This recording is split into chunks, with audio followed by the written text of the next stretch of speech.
Kenapa ya kata itu kerap kali muncul di beberapa pemberitaan media? Apa sih sebenarnya makna dari tax amnesty? Nah, di video ini kita bakal kupas konsep tax amnesty bareng aku, Mela.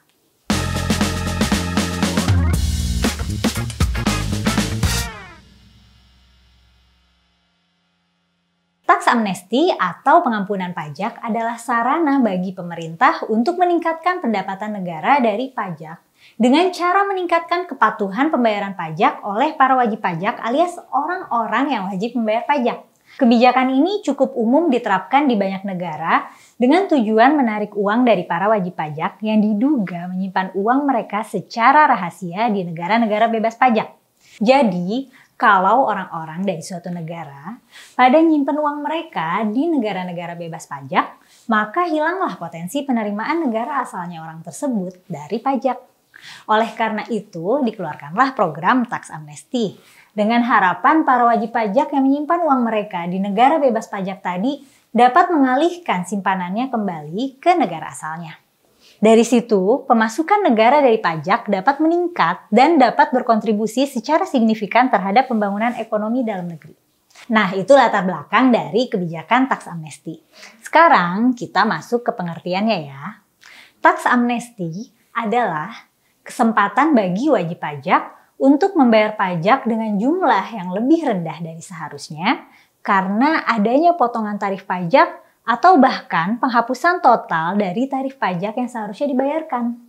Kemudian juga biasanya dibarengi dengan penghapusan bunga, penghapusan denda, serta penghapusan ancaman pidana apabila sempat mangkir dari pembayaran pajak. Tax amnesty di Indonesia dilakukan melalui 3 periode.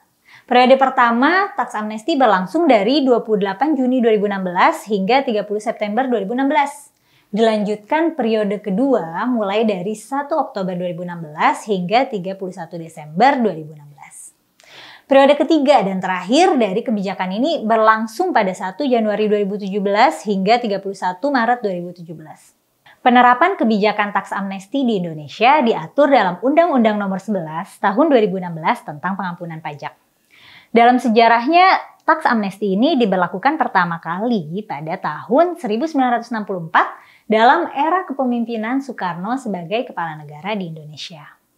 Dengan berlandaskan kebijakan undang-undang pada zaman itu, yaitu penetapan Presiden Republik Indonesia Nomor 5 Tahun 1964 tentang Peraturan Pengampunan Pajak, pemberlakuan tax amnesty pada 1964 bertujuan untuk mengembalikan dana revolusi melalui perangkat keputusan Presiden Republik Indonesia atau Kepres. Namun, pada saat itu, kebijakan tax amnesty tersebut bisa dikatakan gagal.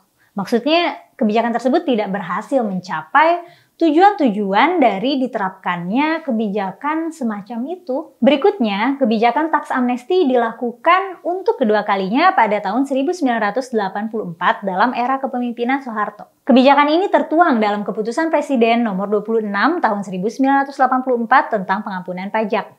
Tax amnesty pada tahun 1984 ini diharapkan dapat menjadi titik awal yang bersih bagi perpajakan di Indonesia karena pada saat itu serangkaian undang-undang perpajakan baru tengah diterapkan. Namun, sayangnya penerapan kebijakan tax amnesty pada tahun 1984 tersebut juga tergolong gagal dilakukan karena memang pada saat itu sistem perpajakan di negara kita belum terbangun dengan solid. Kemudian, pada tahun 2016, Indonesia kembali menerapkan kebijakan tax amnesty. Kebijakan ini dibuat untuk meningkatkan penerimaan pajak untuk pembiayaan pembangunan. Nah, praktik tax amnesty pada tahun 2016 ini terbilang cukup baik. Jauh lebih baik dari program tax amnesty tahun 1964 dan tahun 1984. Meskipun begitu, masih ada banyak hal yang harus diperbaiki. Salah satunya adalah belum tercapainya tujuan memulangkan uang para wajib pajak yang disimpan di negara-negara bebas pajak. Kemudian, mulai tanggal 1 Januari 2022 mendatang, pemerintah berencana untuk kembali menggelar program tax amnesty.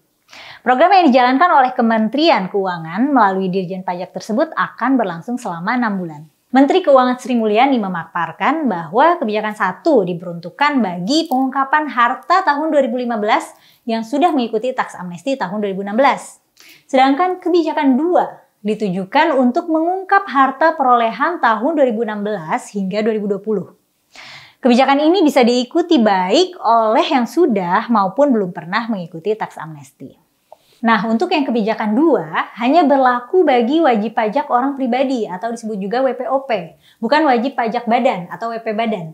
Nah, taks amnesti atau yang dalam hal ini disebut sebagai program pengungkapan sukarela atau PPS bisa dimanfaatkan oleh masyarakat yang selama ini mungkin belum tertib melaporkan pajak.